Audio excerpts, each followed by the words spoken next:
All right, we back in the building with Chuck D. Yeah, I'm gonna save myself for that catfish station tomorrow. That'll work. That'll work. Look here, man. We got some questions from our listeners on Facebook Live, our viewers on Facebook Live, and one of these questions comes from Mark Durbin. He says, "Is there a new Public Enemy album in the world?" Man, I asked y'all for some unique questions, man. That ain't unique. You go to publicenemy.com and see everything. We've been distributing music across the internet since 1998. Publicenemy.com will tell you everything. We released an album last year that was highly acclaimed, and we toured the world as PE.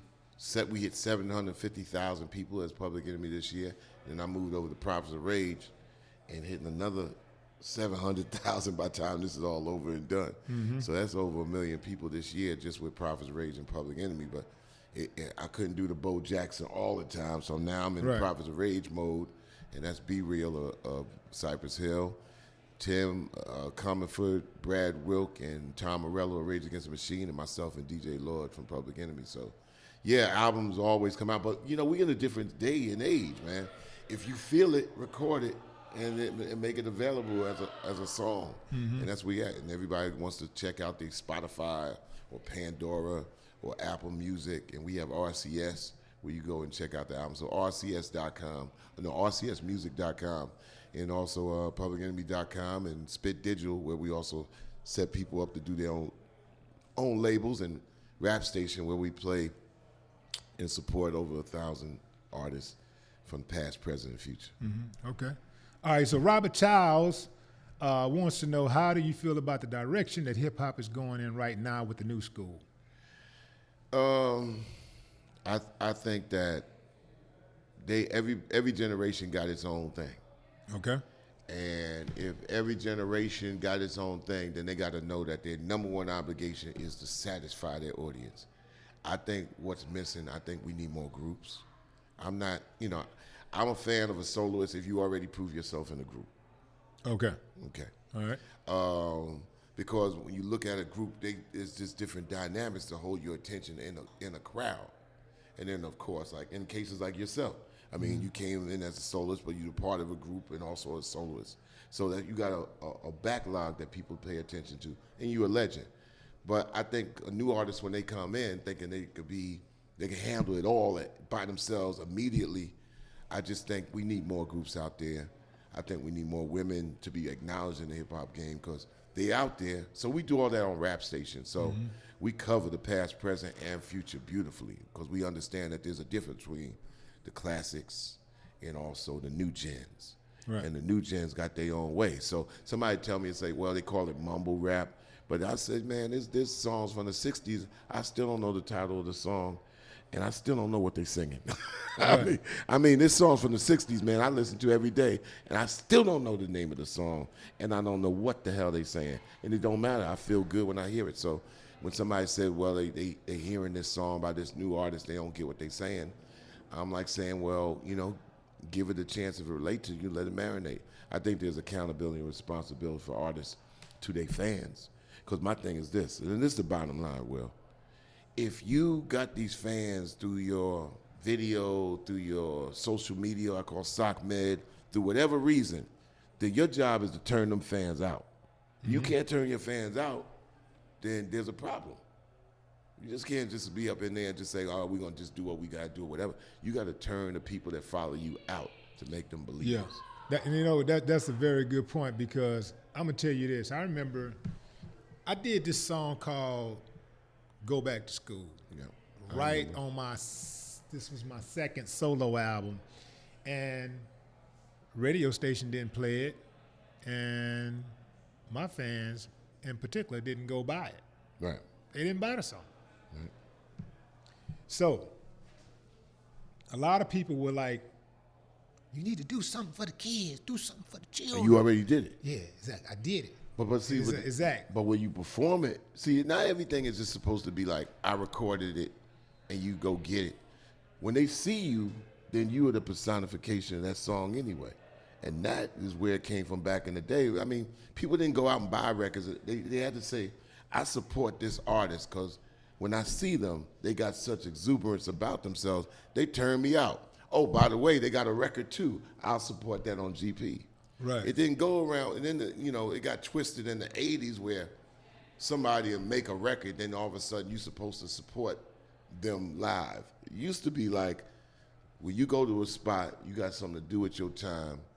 You go to a spot, and this artist is turning it out, and then you like, oh, by the way, we got the record you could take home and tell folks to come check this show out. Right. And that's where it came from. So I think we're going back to that essence because who can't make a record right now? Right. But can you actually turn an audience out? I mean, Will, I remember when he came, we was playing the warehouse down here, and Will had a song called I'll Beat Your Ass. and people were just staring at it, and they said, that's Willie D. Right. So you're the personification of the song. The song is not just the personification of you. I mean, it's like it comes out of you. So you got to turn the audience out. You got to make them believers of something. That's true. And you as an MC, look, I tell everybody, Public Enemy were Willie D fans before anybody else on the planet were Willie D fans. So we had the first tape played, and everybody played and had favorites on your first solo tape before even getting into Ghetto Boys. And it was like the #1 tape on our bus in 1988. Right. So, there's something about the character that makes you want to gravitate to an artist, not just because they did a recording. Anybody make a recording now. Yeah, and I want to thank you too, man, because you guys were like the first cats out of New York to embrace us, and particularly you. Man, like you was like, hey man, y'all come on, man, and also giving up the game. Like, man, this how y'all do it, man. Man, fuck them motherfuckers, man. Don't nobody from New York fuck with them anyway. They from New York, nobody even fuck with them. You know what I'm saying? That kind of thing. Like it was certain people from New York that had a little chip on their shoulder. Just was simply because we was from the South. I mean, there's a lot of that bias going on. We were from Long Island, so we understood what that was about. This is like some slave master slave type mentality shit. House versus the field. Yeah, it was one of those type of situations. So I but I was like fuck them anyway. But it was nice to hear you say fuck them too. I was like hell yeah. That let me know how real you was. And I remember you was one of the first. I don't know if you was the first, but I know you was the first hip hop artist that I saw. The group to list damn near everybody in hip hop in your credits. Yeah. That was some super cool shit. Yeah, I mean, there was a lot of bias going on at that time, and we would travel and we would see guys like y'all turn the place out or open up. And I said, this needs to be acknowledged, and there'll be no way in hell that somebody in New York would play an artist from anywhere else and people start believing that. And the same thing that happened in LA. So ourselves and Ice-T on the West wanted to be able to embrace, all the rap activity that was happening everywhere else. Because when you go into somebody's home, you go there with respect, man. You don't just be tramping through somebody's home with mud on your shoes. You gotta be, may I come in, please? Right. So when we had the attitude, whatever city we came in, that we had to ask for an invitation. Yeah, all right, we playing in the city and people supposed to come. It ain't no automatic thing. Are we allowed to come in? If we allowed to come in, then what's the next thing? Well, can we actually see if some of the light that we getting could go to the artist that's already been doing it here? Because we don't want to interfere. Right. And then if we build a kinship, can we help y'all get to places you can't get to? And can we actually open y'all up to enjoy some of the places we get? And when Ghetto Boys could go to Richmond, Virginia, and the Richmond, Virginia artists could go to Houston. That's what it's all about. That's what them ball players be doing. So we could do the same. I mean, that's how it used to be. The troubling thing also today is that you don't see the acts really play together well. They kind of like got their own little individual things. And back in the day, we all played together well, and no matter what our difference, we really, primarily, we black males. So we tried to knock that down. We ain't got no difference other than where we just bought and raised up. Yeah, But geographically, today it's really funny because the agents, just like they do in sports, do a job at separating the artists. So you never see a Drake or Rick Ross and a, let's say, Wiz Khalifa together, and then you see the artists from the regions come in there, and you don't see a lot of that. And I think that's the thing that they got to work on. Right. Okay. Yeah, you know. So Robert Childs snuck a second question in. He said, "How is your relationship with Flav?" You know, we all got a flavor in our family. Okay.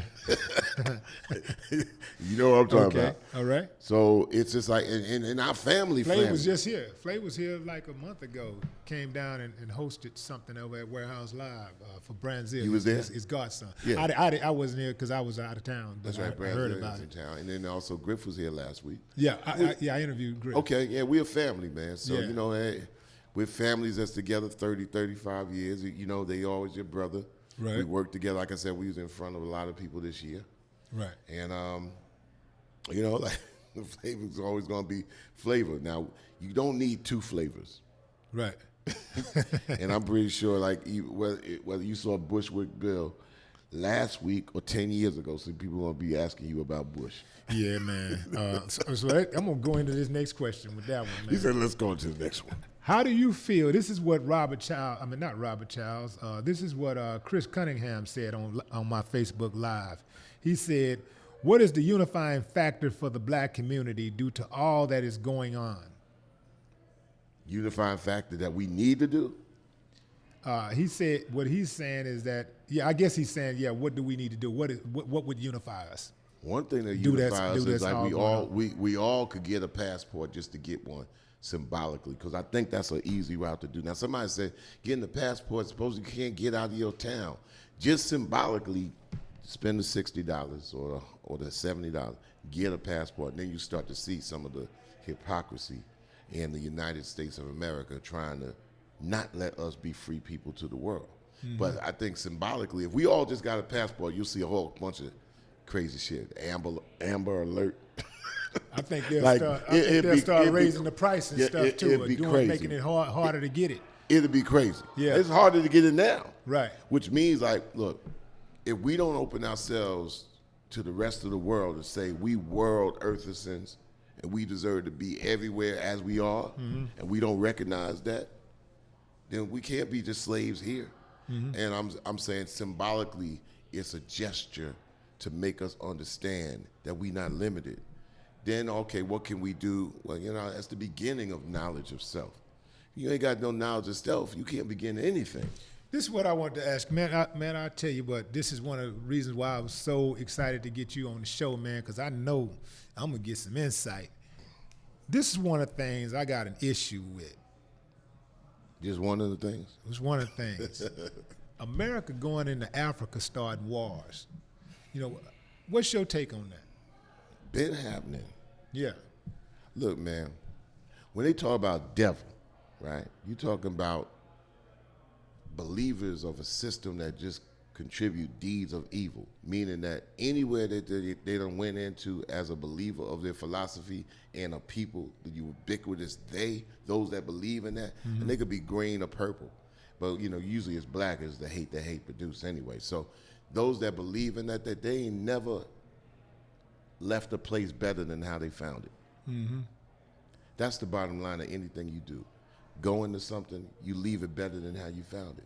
But with takeovers, snatching a sense of self and definition and rights to the planet like anybody else should have, why would we be surprised with starting wars in Africa or any other place? Mm-hmm. That's been the philosophy of the white supremacy in the Western world anyway.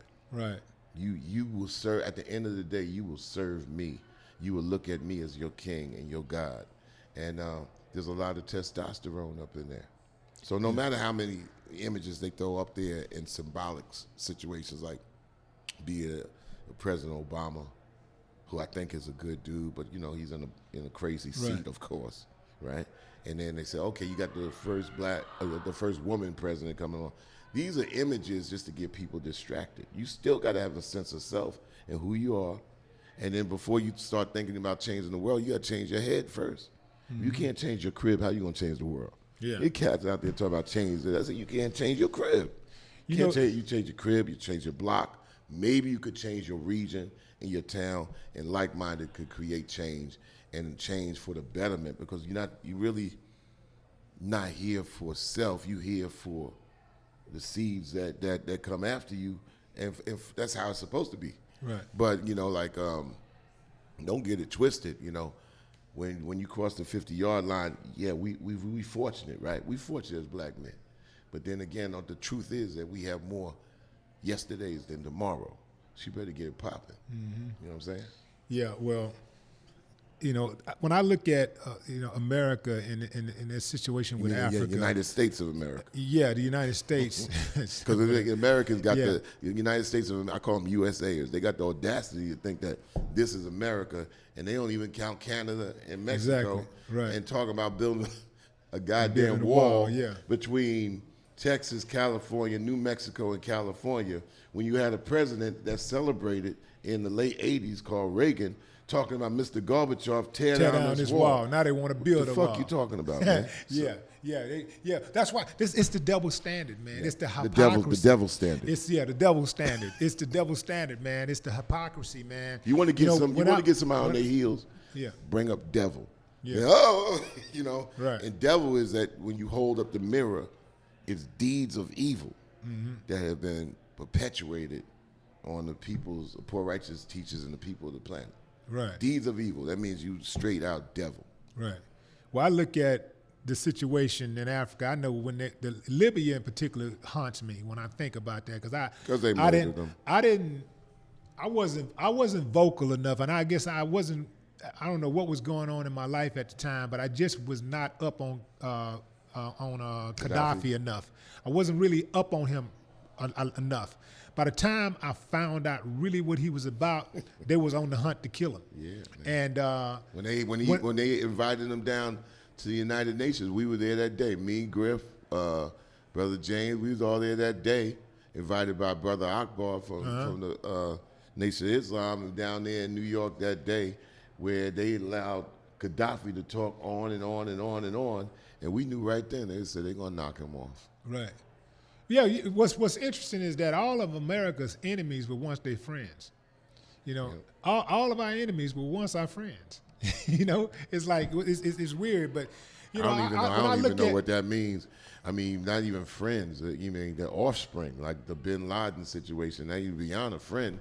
You create that. It's a big game. But I'm saying that the game is so complex, and we have teachers out there, and we have people out there that tell you that a conspiracy theory could be raised to factual truth if you're deep enough to swim in that. But the bottom line, you still got to figure out, you and yours, how you breathe, how you eat, who put clothes on your kids and your family back, or keep heat or cool up in your crib. I mean, those are the bottom line. Those are the things that we have to fight for. And if you ain't got a voice, then understand when the ones that do got a voice, then let them speak and don't be hating on what you disagree with. Right. Because we human beings. We ain't supposed to be robots and agree every nuance of the percentiles. You know one of the things that I hate when people say, man, I like what you're doing. I don't agree with everything you say. Yeah, right. You ain't supposed to, asshole. Exactly. We ain't robots. Why do people have to preference their support of you with, I don't agree with everything you say. Because it's the back way out. It's the back way out of not making a commitment. Now you disagree on that. It's like it's like fish, like catfish. Or whatever fish. You eat what's edible and you throw the bones away. Right. The bones are inconsequential. It's irrelevant. In the conversation, what you disagree with, unless you're on a platform to disagree, and you got to have some reasons for that. I mean, come on, we all got to live on the planet together. The reason we in the trouble that we in because there's a philosophy that say we shouldn't even be here living on the world together. We should be enslaved working for somebody who wants to live their best on the world together. You got 1% that control damn near 90% of everything. Right. I mean, I'm a philosopher that says I believe that 1% should be jacked. Hell yeah, we need to jack their asses. Y'all, let's get together. The 99%, let's mob up and roll on the 1% and get that damn money from their ass and evenly distribute it. Let's get the bread. But understand that 1% has a body of philosophy also embedded in them that says that they are the masters. They can't do nothing. They are masters at killing. They are masters at killing. They are masters at killing, but they also have that. They also have the 99% brainwash that they are powerless. And we're going to continue to have this discussion when we come right back. Checking out Willie V Live.